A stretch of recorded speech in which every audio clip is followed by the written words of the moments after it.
நாளைக்கு பிப்ரவரி 1ஆம் தேதி கூட போயாண்டு சட்டவிரோதமாக தனியாருடைய இறுதி காணிகளை பறித்து கட்டப்பட்டிருக்கின்ற இயற்கை விஹாரை எதிர்த்து எங்களுடைய மக்களுடைய இந்த போராட்டத்துக்கு நாங்கள் பூர்ணமான ஆதரவை கொடுத்து இங்கு கடந்து கொண்டிருக்கின்றோம்.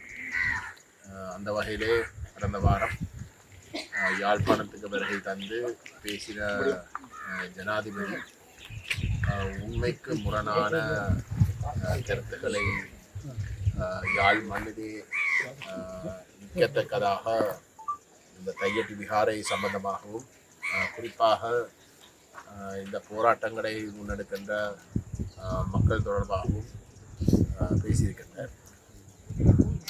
குறிப்பாக தையட்டியில் கட்டப்பட்டிருக்கின்ற விஹாரை சட்டபூர்வமான ஒரு விஹாரை என்ற கோணத்திலே இங்கு இந்த விஹாரைக்கு வழிபாடு செய்வதற்கு வருகின்றவர்களுக்கு எதிராக போராடுகின்ற மக்கள் இனவாதிகள் என்றும் இந்த விஹாரை உண்மையிலே ஒரு விஹாரை அல்ல, இராணுவத்தாலே எந்த விதமான சட்ட ஒழுங்குக்கு அமைவாக அனுமதி பெறாமல் அதுவும் இந்த கட்டுமான வேலைகள் ஆரம்பித்த உடனே அது எங்களுக்கு தெரிய வர மாவட்ட ஒருங்கிணைப்பு குழு கூட்டத்திலே முதல் கூட்டத்தில் கட்டுமான வேலைகள் தொடங்கின முதலாவது மாவட்ட ஒருங்கிணைப்பு குழு கூட்டத்திலே யாழ்ப்பாணத்திலே கச்சேரியில் நடைபெற்ற பொழுது ஏகமனதாக அந்த கூட்டத்திலே இது சட்டவிரோதம் என்றும் அனுமதி இல்லாமல் கட்டப்படுறதாகவும் இந்த கட்டுமான வேலைகள் உடனடியாக நிப்பாட்டப்பட வேண்டும் என்று முடிவெடுக்கப்பட்டு இருந்தும் கூட அதிலே அந்த கூட்டத்தில் தலைமை வைத்த அங்கஜன் ராமநாதன் அப்பொழுது அரசாங்க தரப்பினுடைய அமைச்சர் இருக்க அன்ரோகுமார திசாநாயக்க யாழ்ப்பாணத்துக்கு இது ஒரு சட்டபூர்வமான ஒரு விஹாரை, இதில் போராடுறவர்கள் ஒரு இனவாத கோணத்தில் இருந்து எதிர்ப்பு தெரிவிக்கிறார்கள் என்று சொல்லியிருப்பது வெண்மையாக கண்டிக்கப்பட வேண்டிய ஒரு விடயம். அந்த வகையிலே உண்மையை திரிவுபடுத்தி அதாவது யாழ்ப்பாணம் மண்ணிலே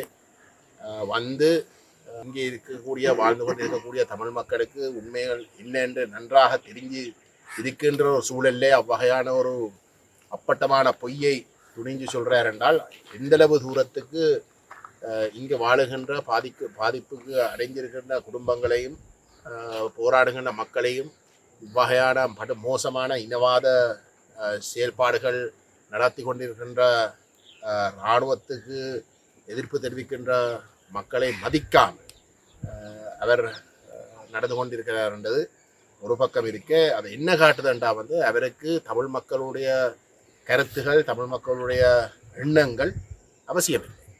அவருக்கு தெற்கில் இருக்கக்கூடிய சிங்கள மக்களுடைய விசேஷமாக பௌத்தர்களுடைய ஆதரவு மட்டும்தான் அவருக்கு அவசியம். இங்கே தமிழ் மக்கள் என்ன நினைச்சாலும் அவருக்கு அது பரவாயில்லை என்றால் சிங்கள மக்கள் விரும்புகிறதை மட்டும் செய்து எப்படி என்றாலும் தங்களுடைய ஆதரவை தக்க வைக்கிறது என்றதுதான் அதன் வெளிப்பாடு.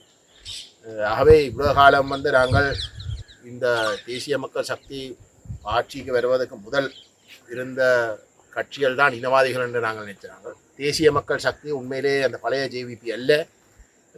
தேசிய மக்கள் சக்தி என்ற ஒரு பேரிலே அவர்கள் வருகின்ற இடத்துல ஜேவிபியோட சம்பந்தப்படாத ஆனால் ஒரு முற்போக்குவாத சிந்தனையோடு இருக்கக்கூடியவர்களையும் அழைத்திருக்கிறார்கள், சேர்த்திருக்கிறார்கள் என்ற நினைக்கிற அவர்கள் திருந்திருப்பார்கள் என்று நாங்கள் எதிர்பார்த்தோம்.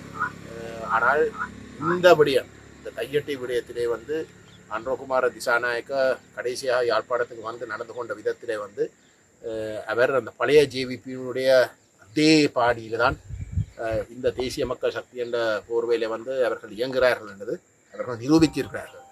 எந்த மெனோநிலையில சுனாமி அடிக்கப்பட்டு வடகிழக்கு முற்றுமுழுதாக அழிக்கப்பட்டு இருந்த ஒரு சூழல்ல அந்த மக்களை எப்படி என்றாலும் ஒரு நிவாரண உதவிகளை கொடுத்து அந்த அழிவுல இருந்து காப்பாற்றணும் என்று சர்வதேசம் விரும்பி சுனாமி பீட்டாம்ஸ் என்ற கட்டமைப்பை உருவாக்குவதற்கு சர்வதேச சமூகம் அழுத்தம் கொடுத்து இயக்கத்தை தடை செய்திருந்த அதே நாடுகள் அழுத்தம் கொடுத்து அரசாங்கத்துக்கு அந்த பீட் ஆஃபீஸுக்கு இணங்க வேணும் என்று அழுத்தம் கொடுத்த இடத்துல வந்து இவர்கள் போய் அதை நாசமாக்கி அந்த மக்களுக்கு அந்த நிவாரண உதவிகள் எதுவுமே வந்து போய் அடையாமல் பண்ணுறதுக்கு ஜேவிபி அண்டைக்கு செயல்பட்டதோ அதே மெனினுடைய தான் இந்த தையட்டி விஹார என்ற விதத்திலே நடந்து கொள்கிறார்கள் அவர்களுடைய இனவாத உள் முகம் அம்பலமாக இருக்கிறதான் நாங்கள் சொல்ல வேண்டியிருக்கின்றது.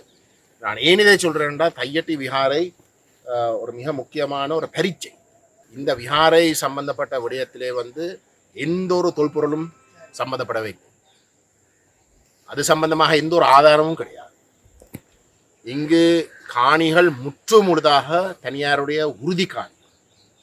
அதை நாங்கள் சவால் விடுகின்றோம். அனுரகுமார திசாநாயக்கு இந்த தையட்டியில சட்டவிரோதமாக கட்டப்பட்டிருக்கிற விஹாரையுடைய எல்லைக்குள்ளே எந்த ஒரு இடத்திலையும் வந்து தனியாருடைய காணியை தவிர்ந்த அரசு காணியை இல்லாட்டி வந்து விஹாரைக்குரிய காணியை இருக்கின்றதை நிரூபிக்கலாம் என்றால் நாங்கள் இந்த போராட்டத்தை நிற்பாங்க. முழுக்க முழுக்க வந்து தனியாருடைய காணி, உறுதி காணி, பரம்பரையாக வந்து தோம்புகள் ஊடாக வந்து உறுதிப்படுத்தப்படக்கூடிய தனியாருடைய காணி. அப்படி இருக்க எந்த விதமான மதம் சார்ந்த சாயம் எதுவுமே அந்த காணிகளோட சம்பந்தப்பட முடியாத ஒரு நிலையிலேயும் அவர் இந்த கருத்தை தெரிவித்திருப்பது வந்து அவருக்கும் அவரே குற்றச்சாட்டுகின்ற ராஜபக்ச இல்லாட்டி யூஎன்பி, எஸ்எல்எஃப்பி, எஸ்எல்பிபி போன்ற கட்சிகளுக்கும் இடையிலே எந்த விதமான வேறுபாடும் இல்லை. அவர் குற்றச்சாட்டுறவை வந்து அவைதான் இனவாதிகள், சிங்கள இனவாதிகள் கடந்த 75 வருஷமாக நடந்து கொண்டதால் வந்து தமிழ் மக்கள் பாதிக்கப்பட்டிருக்கிறோம், தாங்கள் அப்படி நடந்து கொள்ள மாட்டோம்னு சொன்னினோம். ஆனால் அவர்கள் ஆட்சிக்கு வந்து ஒரு வருஷம் தாண்டி அவர்களுக்கும் இதுவரைக்கும் ஆட்சியில் இருந்த தரப்புகளுக்கும் இடையிலே எந்த விதமான வித்தியாசம் இல்லை என்று அவர்கள் எடுத்திருக்கின்ற ஒவ்வொரு விடயத்திலையும் வந்து அவர்கள் நிரூபித்திருக்கிறார்கள். தமிழ் மக்கள் தொடர்பாக அவர்கள் நிரூபித்திருக்கிறார்கள் என்றுதான் அதன் அர்த்தம்.